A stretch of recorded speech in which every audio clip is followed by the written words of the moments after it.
Hey guys, so firstly I'd just like to point out about the gaming video that is going on in the background of the Assassin's Creed. You might notice there are a couple of odd things with it. Firstly, the main thing is that the video isn't complete. It did actually cut off without my knowledge about 3/4 of the way through, although it doesn't really matter that much because I always post the link to the map with the flags and Templars on in the description below, so check on that if you were kind of following my guide as a completionist guide, which I have no idea why you would, because it's much easier to just go on the maps and do it in your own time. But secondly is that you might look at the synchronization bar or the number of Templars killed and wondering why they're so low compared to the previous episode. That's because my first attempt at recording this episode, which went successfully, I accidentally deleted. And it auto-saves in this game, you can't manually save, so I'd lost that thing for good on my YouTube playthrough account. So what I did was I went onto another account, I just made another account quickly, tried to blast through the game as quickly as I could just so I could get back to Acre, and then I just recorded that. So in order to try and make the video quicker, I just skipped through the Templars and stuff, didn't collect a single flag in the kingdom. But you'll notice from the next episode onwards it should go back to normal, unless that happens again in the future. So that's just to let you guys know, just in case you're wondering, and enjoy the Q&A. Well, hello everyone, what is going on? It's the almighty Geoff, and I'm here with episode 8 of Assassin's Creed. In the previous video I covered my favourite video game series for my journey through the kingdom towards Acre, and this is going to be my first Q&A video. I've got 4 questions so far, so I want to kind of keep it to that length, if I can give a decent amount of an answer to each question. Let's just get straight on into it. So the first 3 questions that I received were from Poiunight, I think that's how you pronounce your name, I'm really sorry if I got that wrong. The first question is, what is your favourite game series that has only one word in the title? Which is quite the odd question. Not odder than the first one, which doesn't have a vowel letter in it, but I can't think of anything, so I changed it. I'd say Uncharted. That's really the only single worded series I can think of, really, that I'm a big fan of. I've played all of them except for the most recent one, which I mentioned briefly in the previous episode that I did.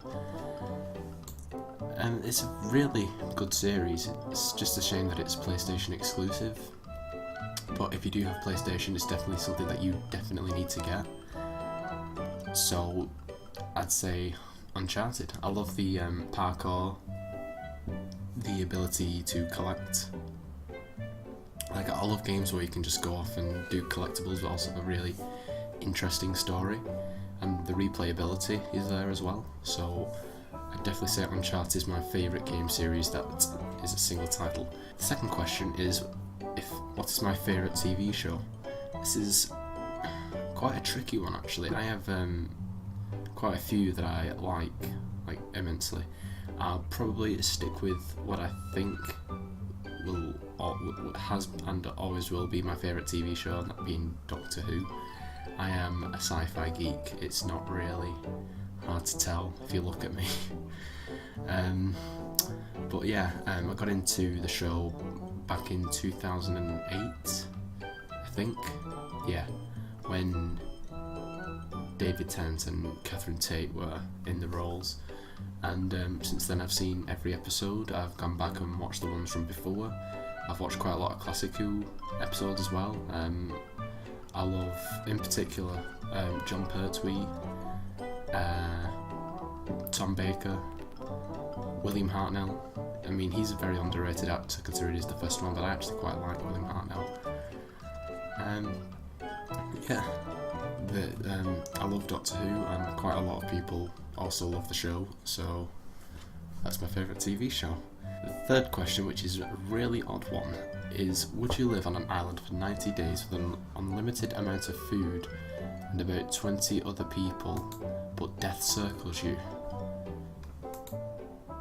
I don't even don't really get what that's meant to ask. Assumed by death circling me, meaning that, like, the other 20 people, animals, plants and stuff, everything just kind of dies around me. If I had the option not to, then I'd take that option, I guess. So I'm saying no. I'd much rather stay in the comfort of my own home with technically an unlimited amount of food and another 4 people where death doesn't surround me. So yeah, that's my answer to that question. The final one is of course from my good man Ron. My number one, my bae, you know. Gotta love Ron. What is the very first game that I ever played? Now that is a tricky one because I can't quite remember. I remember the first thing I played on a console, but that wasn't really a game, it was more just like an interactive TV show really, so I'm not going to count that. I definitely remember the first game I played on the PS2, but my PS1 was the first console I had. So I think it might have been Monsters Inc. Scare Island, maybe. I'm not sure. I was about 5 at the time I had my PS1, because I was 6 when I got my PS2. Unfortunately I don't have my PS1 or any of the games for it anymore. I've got a couple of the games remaining, but I'm not really sure. But I know that the very first 2 games that I got for the PS2, which I got at the same time as I got the actual console itself, was Shrek 2 and Madagascar. Not played any of them in a while, so I might end up revisiting it sometime for the nostalgia, you know. But who knows what the future will bring. Anyway, that's all the questions I've got so far. Make sure you leave me more questions from the next Q&A video, which will be in 2 episodes time. So not next episode, not an episode after, but the episode after that. And I'll answer those as best as I can. Anyway, I hope you guys enjoyed this episode. If you did, just a like, comment and subscribe, and I'll see you in the next episode. Bye guys.